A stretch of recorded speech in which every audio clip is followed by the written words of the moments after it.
तो board visible है क्या?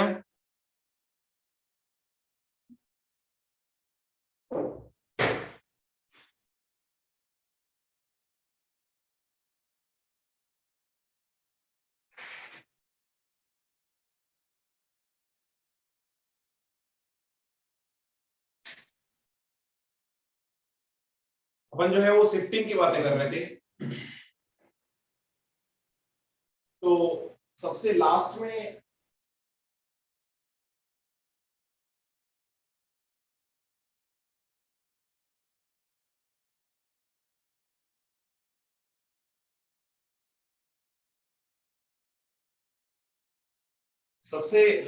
जो अपन ने एग्जांपल किया था उसमें कोई डाउट किसी को?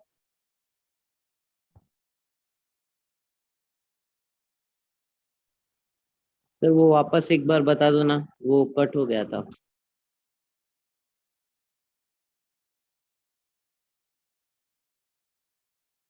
सबसे लास्ट में अपन ने एग्जांपल जो किया था उसके अंदर क्या था कि सिंपल सा एग्जांपल था कि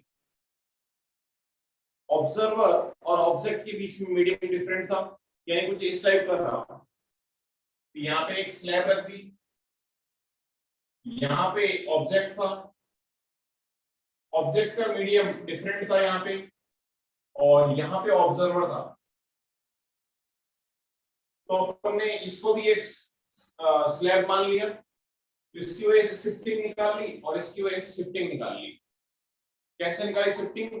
t into 1 minus 1 upon n relatives, और दोनों की वजह से शिफ्टिंग निकाल ली।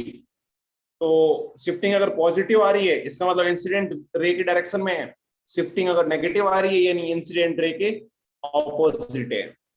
सिंपल सा क्वेश्चन था।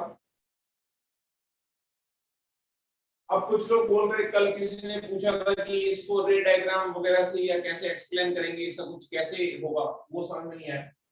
तो उसको समझने के लिए अपन ऐसे कर सकते हैं कि पहले तो ये जो है वो स्लैब हटा दो। अगर स्लैब हटा दोगे यानी अपने पास कुछ इतनी, यहां से यहां पे ऑब्जर्वर है और यहां से इतनी डिस्टेंस पे, कुछ x डिस्टेंस पे ऑब्जेक्ट है, यहाँ का मीडियम n है, यहाँ पे लेट से एयर है। तो इस ऑब्जेक्ट की इमेज बना सकते हैं अपन। कैसे? फॉर्मूला पता है अपने को कि n1 upon u equal to n2 upon v। Image कितना बनेगा? इसकी लेंथ कुछ v मान लो, सॉरी ये x है, तो v तो निकालनी है अपने को, ठीक है, ये x है। तो n1 जहां से रेस आ रही है यानी n अपॉन u यानी x, ये नेगेटिव लोगे, minus x equal to n2 यानी 1 अपॉन v, जो कि अपने को फाइंड आउट करना है। तो यहां से v कितना आ गया? Minus x upon n, minus x upon n, यानी इधर की तरफ x अपॉन n डिस्टेंस पे यहां पे इमेज बन गई अपनी। तो अब अपना क्वेश्चन ये बन गया कि यहाँ पे कोई ऑब्जेक्ट है और यहाँ पे कोई ऑब्जर्वर है, बीच में अगर स्लैब रख दें तो इमेज इधर कितनी बनेगी? सिंपल सा ये क्वेश्चन हो गया। बस इसी टाइप से अपन सॉल्व कर सकते हैं। अगर ढंग से देखो तो वही आ रहा है आंसर। x थिकनेस था ना, उसमें से अब डिस्टेंस कितनी बची? x बाई n, यानी शिफ्टिंग कितनी हो गई? x minus x upon n। इसी टाइप से अपन डेरिवेशन करते हैं सिंपल सा, इस स्लैब का भी ऐसे निकालते हैं x minus x upon n।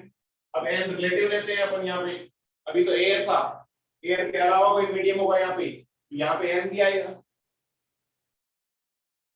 ऐसे कैसे? स्लैब की वजह से निकाल लो। अरे सिंपल है ना? हाँ सर। Yes sir. सबको समझ में आ गया क्या? हाँ सर। अच्छा, मेरी आवाज क्लियरली आ रही है क्या?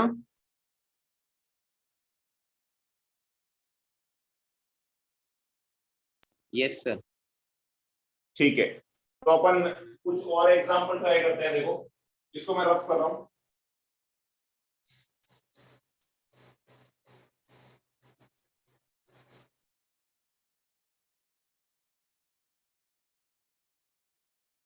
अच्छा, उससे पहले नोट डाल के लिख लो।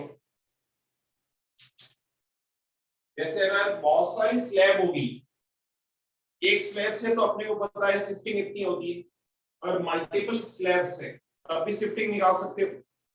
कैसे? जैसे ये स्लैब है जिसकी थिकनेस T1 है और इसका रिफ्रैक्टिव इंडेक्स N1 है। ये दूसरी स्लैब है, इसकी थिकनेस T2 है, रिफ्रैक्टिव इंडेक्स N2 है।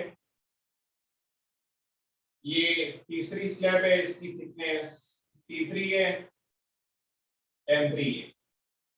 और यहाँ पे लेट से कि ऑब्जेक्ट है और इसका मीडियम N4 है, और यहाँ पे ऑब्जर्वर है। तो टोटल शिफ्टिंग निकाल सकते हो। अपने को पता है ऑब्जेक्ट का भी क्या मानोगे, ऑब्जेक्ट के लिए भी एक स्लैब मान लोगे, और इसकी थिकनेस लेट से कि T4 है। तो टोटल शिफ्टिंग वो कैसे निकालोगे? T1 into 1 minus 1 upon N1 relative plus T2 into 1 minus 1 upon N2 relative plus T3 into 1 minus 1 upon N3 relative, ऐसे चलता जाएगा, plus T4 into 1 minus 1 upon N4 relative, और N1 रिलेटिव क्या होगा? N first slab का refractive index divide by N of observer. ऐसे हर किसी का, जैसे N1 क्या होगा, N1 रिलेटिव क्या होगा? N1 upon N of observer. ऐसे तुम हर किसी का N निकाल के क्या मल्टीपल स्लैब्स अगर होगी तो उससे शिफ्टिंग निकाल सकते हो क्या? क्या ऐसे अगर मल्टीपल स्लैब्स होगी तो क्या उनसे शिफ्टिंग निकाल सकते हो? Yes sir. ठीक है, तो ये अपने को डायरेक्टली ये फॉर्मूला है ना, एक्चुअली वही फॉर्मूला है N1 by N2 equal to U by V, अगर ढंग से किसी ने सॉल्व किया है तो। बस ये है कि बार बार अपने को वो लगाने की जरूरत नहीं है, डायरेक्टली तुम ट्राई कर सकते हो। T into 1 minus 1 upon N relative.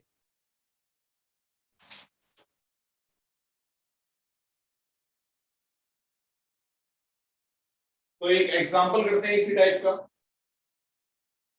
इसको मैं रफ कर रहा हूं, इसको रफ कर दूं क्या? हाँ सर। ठीक है।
सर बोर्ड क्लियर नहीं है।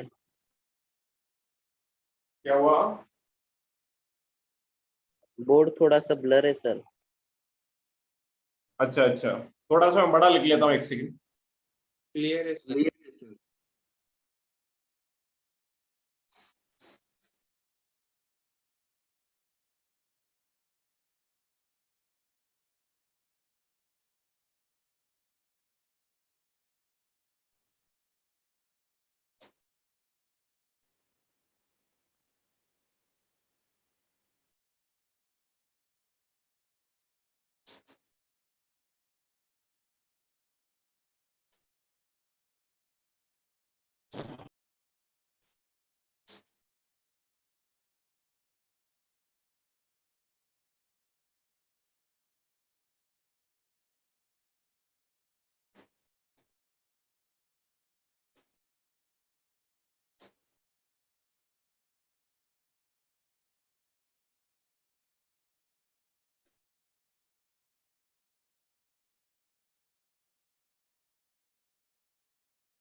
तो क्वेश्चन ये है अपना कि 3 कंटिन्यूसली स्लैब अपन ने इस टाइप से अरेंज कर दिए। इसका रिफ्रैक्टिव इंडेक्स 2 है, इसका 2.5 है, इसका 1.5 है। इसकी थिकनेस 10 सेंटीमीटर है, इसकी 15 है, इसकी 25 है। और ऑब्जर्वर एक बार यहां पे है बॉटम एंड पे यानी ए पोजीशन पे, एक बार ऑब्जर्वर बी पोजीशन पे है। तो दोनों केस में अपने को पता करना है कि इमेज जो कि ऑब्जेक्ट है फर्स्ट और सेकंड स्लैब के सेपरेशन पे है, तो अपने को ऑब्जेक्ट की इमेज कहां पे बनेगी, दोनों केस में पता करना है। क्वेश्चन क्लियर है सबको? सर ऑब्जेक्ट वो लाइन पे है क्या? लाइन पे दोनों की सेपरेटिंग लाइन पे, ठीक है।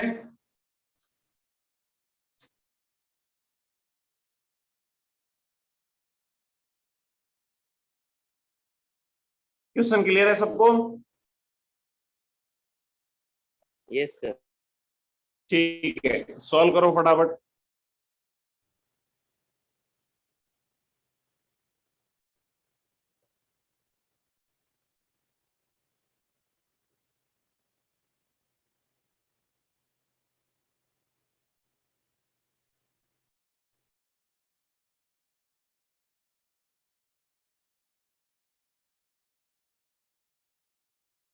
Sir for A 5 centimetre.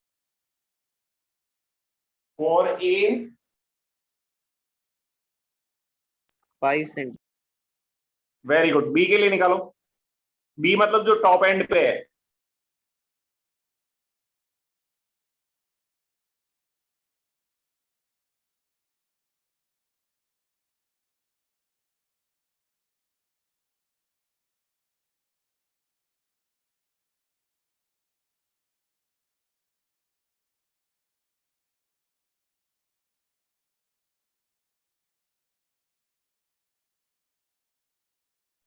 Sir B के लिए 17.33 सेंटीमीटर। 17.33। Okay very good. तो इधर यहां तो सबने सॉल्व कर लिया होगा, सिंपल सा है। तो ए के लिए शिफ्टिंग ओनली फॉर ए की स्लैब से होगी, शिफ्टिंग जो है ए की स्लैब से होगी। तो फॉर ए शिफ्टिंग क्या होगी, T 10 into 1 minus 1 upon n relative, n relative यानी n slab 2 upon n observer 1। तो ये हो गई 10/2 यानी 5 सेंटीमीटर। अब इंसिडेंट रे की डायरेक्शन में होगी, इंसिडेंट रे इधर है मतलब शिफ्टिंग इधर होगी, यानी I1 यहां पे बनेगा और ये डिस्टेंस 5 सेंटीमीटर होगी। तो ऑब्जर्वर को एक्चुअली सरफेस से 5 सेंटीमीटर ऊपर दिखेगी। For a I1 is 5 centimetre above the surface, surface से 5 सेंटीमीटर ऊपर की तरफ दिखेगी। बी के लिए देखते हैं, बी जो यहां पे है, तो बी के लिए अब शिफ्टिंग जो है वो इंसिडेंट रे की डायरेक्शन में होगी, बट दोनों स्लैब से शिफ्टिंग होगी, यानी net shifting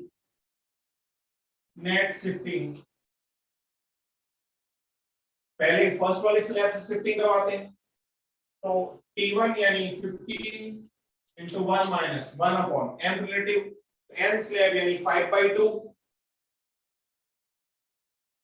upon n observer यानी 1 प्लस सेकेंड वाली स्लैब से shifting 25 into 1 minus 1 upon n relative 1.5 यानी 3/2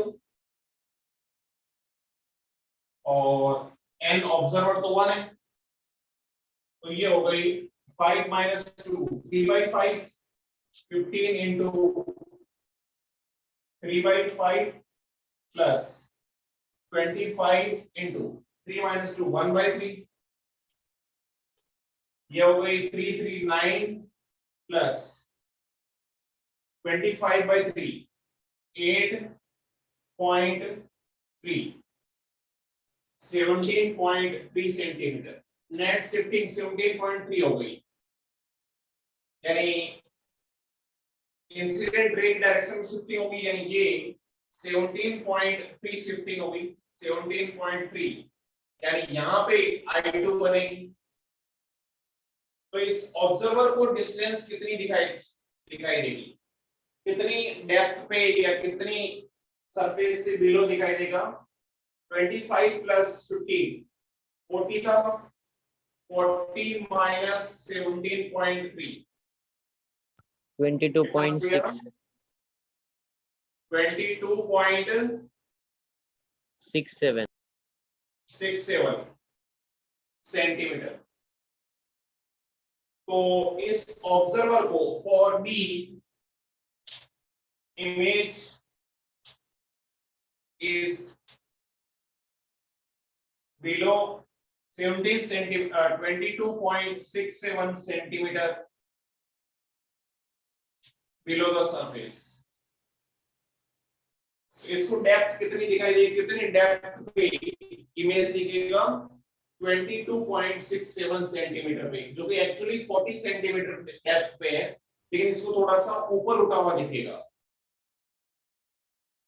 तो ऐसे क्या मल्टीपल स्लैब से क्या तुम शिफ्टिंग आराम से निकाल सकते हो, इमेज बना सकते हो? Yes sir. इसमें कोई डाउट नहीं किसी को, राइट? No sir. ठीक है, नेक्स्ट है, तो ये अपना जो सिंपल टाइप क्वेश्चन थे, प्लेन सरफेस से जो रिफ्रैक्शन वाले, वो अपने ऑलमोस्ट कंप्लीट हो गए। नेक्स्ट जो बहुत इंपॉर्टेंट टॉपिक है वो है total internal reflection. Total internal reflection, जिसको शॉर्ट में अपन TIR बोलते हैं, टोटल इंटरनल रिफ्लेक्शन। नाम सुना है पहले किसी ने? हाँ सर। हाँ Yes, सर। तो टोटल इंटरनल रिफ्लेक्शन क्या होता है? तो पहले इसको समझते हैं अपन लॉजिकली। इसको डेफिनेशन की अगर बात करोगे तो टोटल इंटरनल रिफ्लेक्शन का मतलब होता है कि इंसिडेंट रे को तुम कुछ एक पर्टिकुलर एंगल पे इंसिडेंट करवाओ, ऐसे एंगल पे इंसिडेंट करवाओ कि सरफेस ट्रांसपेरेंट है, फिर भी सरफेस ट्रांसपेरेंट है, फिर भी उस सरफेस से रे जो है वो ट्रांसमिट नहीं होगी, यानी रिफ्लेक्ट नहीं होगी, रिफ्लेक्ट हो जाती है। तो इसको सिंपल में शॉर्ट वर्ड्स में ऐसे लिख सकता हूं कि रिफ्लेक्शन फ्रॉम ट्रांसपेरेंट सरफेस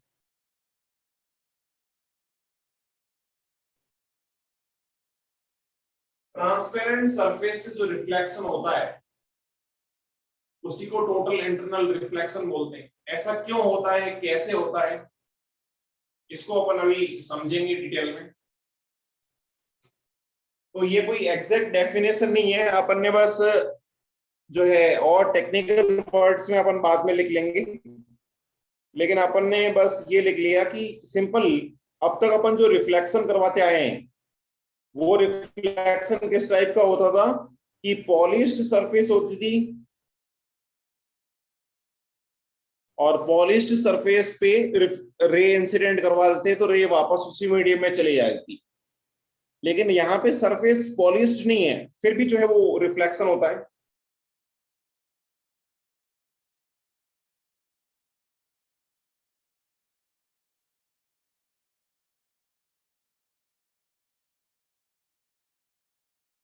नहीं आ रही? अब आ रही है सर। आवाज आ रही है? तो अभी बोल रहा हूं मैं, पहले बोल ही नहीं रहा था। ठीक है, तो रिफ्लेक्शन फ्रॉम ट्रांसपेरेंट सरफेस ऐसा क्यों होता है? तो इसके लिए कुछ कंडीशंस है, उसी कंडीशंस में होगा। हमेशा तो नहीं होता है, अपने को पता है। अरे हमेशा तो नहीं होता है ना भाई। इतनी देर अपन जो रिफ्रैक्शन पढ़ रहे थे उन सब के अंदर तो नहीं होता था। अब तक तो अपन ट्रांसपेरेंट सरफेस से रिफ्रैक्शन ही करवाते कि ट्रांसपेरेंट सरफेस है, जैसे ग्लास है। ट्रांसपेरेंट सरफेस का मतलब ग्लास हो गया, वाटर हो गया, इन सब से। तो अब तक तो ग्लास या वाटर पे अगर तुम रे इंसिडेंट करवाते तो मैक्सिमम रेज ट्रांसमिट हो जाती या फिर रिफ्रैक्ट हो जाती, उसी के अकॉर्डिंग अपन इमेज बना लेते थे। तो इसकी सबसे पहली कंडीशन तो ये है कि जो रे है, फर्स्ट कंडीशन, कंडीशन 1,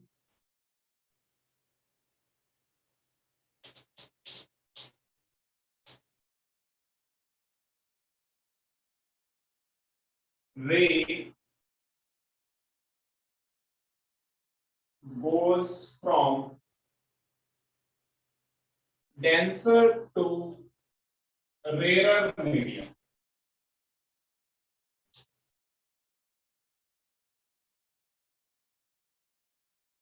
डेंसर से अगर रेयर मीडियम में जाएगी तभी पॉसिबल है, अदरवाइज पॉसिबल नहीं है। कैसे अपन समझते हैं, देखो जैसे ये कोई सरफेस है, ध्यान रखना ये ट्रांसपेरेंट सरफेस ही है, कोई ऐसी अपन ने स्लेट वगैरह नहीं रखी, ट्रांसपेरेंट सरफेस ही है। और यहाँ पे बॉटम एंड पे लेट्स से कि अपन ने वाटर फिल कर दिया, लोअर पार्ट में वाटर फिल कर दिया, और यहाँ पे लेट्स से कि एयर है, इसका रिफ्रैक्टिव इंडेक्स n है। तो एयर की बजाय तो हर मीडियम डेंसर होता है। तो यहां से अगर कोई रे जाएगी, लेट्स से कि ये रे ऐसी जा रही है, ऐसी रे अगर जाएगी तो अपने को पता है रे ट्रांसपेरेंट मीडियम के थ्रू पास करेगी, तो डेफिनेटली रिफ्रैक्शन होगा, मीडियम चेंज होगा तब सेपरेटिंग सरफेस पे। रिफ्रैक्शन कैसे करवाते हो कि होता क्या है कि डेंसर से रेयर में जाते हो तो रेयर मीडियम का n क्या होता है, कम होता है। n कम होता है यानी साइन थीटा ज्यादा होगा। साइन थीटा ज्यादा होगा इसका मतलब जब इस मीडियम में, रेयर मीडियम में रे जाएगी तो रे सोच के बताओ कि नॉर्मल की तरफ डेविएट होगी या नॉर्मल से दूर की तरफ डेविएट होगी? नॉर्मल से दूर। हाँ, away from deviated, away from normal, normal से दूर की तरफ डेविएट होगी। तो ये ऐसे जा रही थी तो ये कुछ ऐसे चली गई, तो ये एंगल अपन ने आई रखा, तो उसके रेस्पेक्टिव ये एंगल आर आ गया, रिफ्रैक्टेड एंगल। ऐसे कैसे, तुमको सोचो अगर मैं और ज्यादा एंगल पे, बड़े एंगल पे इंसिडेंट करवाऊं, और बड़े एंगल पे इंसिडेंट करवाऊं तो क्या ये और दूर जाएगी? Yes sir. अरे ऑब्वियसली बात है, साइन थीटा ज्यादा होना चाहिए, इस थीटा से इस थीटा को ज्यादा होना पड़ेगा। तो ये थीटा ज्यादा करोगे तो ये थीटा और ज्यादा होगा, मतलब ये रे ऐसी चली जाएगी। तो फिर क्या इसको मैं और अगर इंक्रीज करूं तो क्या ऐसे करते करते एक टाइम ऐसा आएगा, क्या रिफ्रैक्टेड रे इसके पैरेलल चली जाएगी? Yes, yes sir. सर। इस एंगल को अपन क्या बोलते हैं, इस एंगल, जिस एंगल पे रिफ्रैक्टेड रे पैरेलल चली जाती है,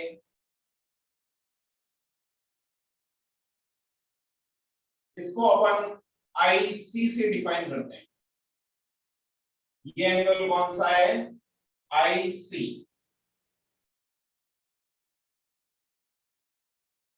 इसको बाद में बात करेंगे इसके बारे में, अभी समझ लो ये डायरेक्टली। आईसी क्या है कि जिस एंगल पे अपन इंसिडेंट इस टाइप से इंसिडेंट करवाएं, जिससे जो रिफ्रैक्टेड रे है वो या तो ऐसे समझ लो कि 90 डिग्री के एंगल पे चली जाए या फिर इस सरफेस के पैरेलल चली जाए, दोनों एक ही बात है। इस एंगल को अपन सॉल्व भी कर सकते हैं कि फॉर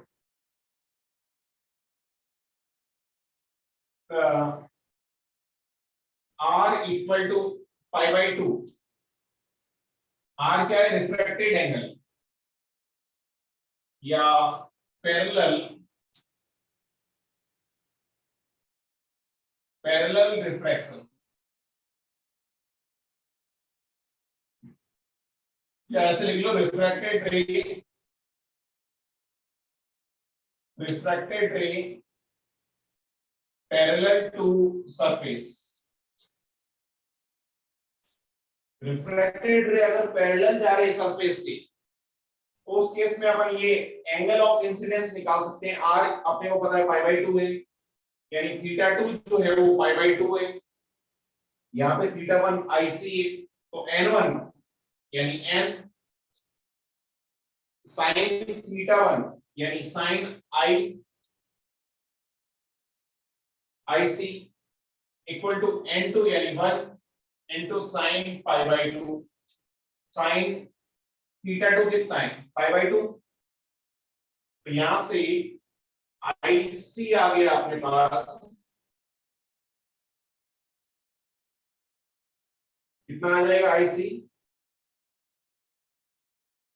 या पहले इसमें sin IC की वैल्यू कितनी आ गई, sin IC आ गया, sin π/2 1 हो गया यानी 1/n आ गया। तो IC आ गया अपने पास sin इनवर्स 1/n। ध्यान रखना, वापस से वही बात कि अगर यहाँ पे मीडियम अगर एयर नहीं होगा, कुछ डिफरेंट होगा, तो n की जगह क्या हो जाएगा, n रिलेटिव यानी n of denser medium upon n of rare medium. n relative भी ले सकते हो तुम अगर ये एयर नहीं है। अभी तुम ये ध्यान रखो, आईसी क्या होता है, साइन इनवर्स 1/n। आईसी का मतलब जिस एंगल पे पैरेलल ट्रांसमिशन हो जाए, यानी रे जो रिफ्रैक्टेड रे है वो इस सरफेस के पैरेलल चली जाए। अब सोचो तुम, अगर मैंने इंसिडेंट एंगल आईसी से भी ज्यादा कर दिया, इंसिडेंट एंगल आईसी से भी ज्यादा कर दिया, तो अब क्या होगा बताओ। सर वो रे वापस मीडियम में रिफ्लेक्ट कर जाएगी। ये ग्रेटर देन आईसी है, तो क्या अब तक पैरेलल जा रही, तो अब वापस उसी मीडियम में चली जाएगी क्या,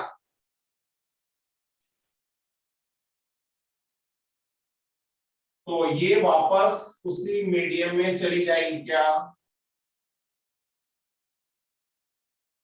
हाँ। यानी रिफ्लेक्शन हो गया फिर तो ये रिफ्लेक्टेड रे।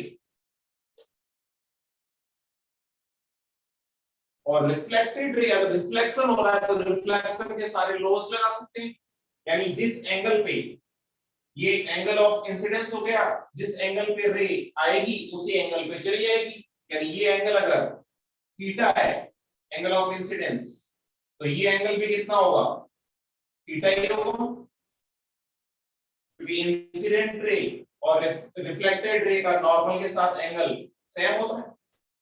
तो अगर ये एंगल थीटा है तो ये एंगल थीटा होगा। इसी चीज को क्या बोलते हैं, टोटल इंटरनल रिफ्लेक्शन। तो सेकंड, पहली कंडीशन तो क्या है कि रे डेंसर से रेयर में जानी चाहिए। तुम खुद लॉजिकली सोच के बताओ कि कंडीशन 2 क्या हो जाएगी।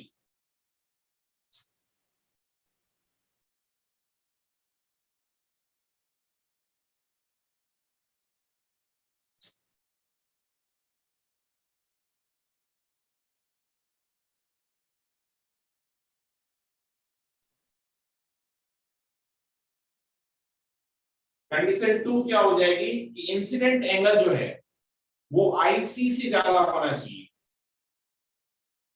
क्या ये बात समझ में आ रही है? Yes sir. तुम खुद लॉजिकली सोच के बताओ कि अगर इंसिडेंट एंगल आईसी से ज्यादा, आईसी से कम होगा तो उस केस में क्या रिफ्लेक्शन हो सकता है क्या? नहीं। नहीं। No sir. नहीं हो सकता। और आईसी को अपन बोलते हैं क्रिटिकल एंगल। आईसी क्या होता है, यहां पर लिख लेता हूं मैं, आईसी क्रिटिकल इंसिडेंट एंगल बोलो या क्रिटिकल एंगल बोलो।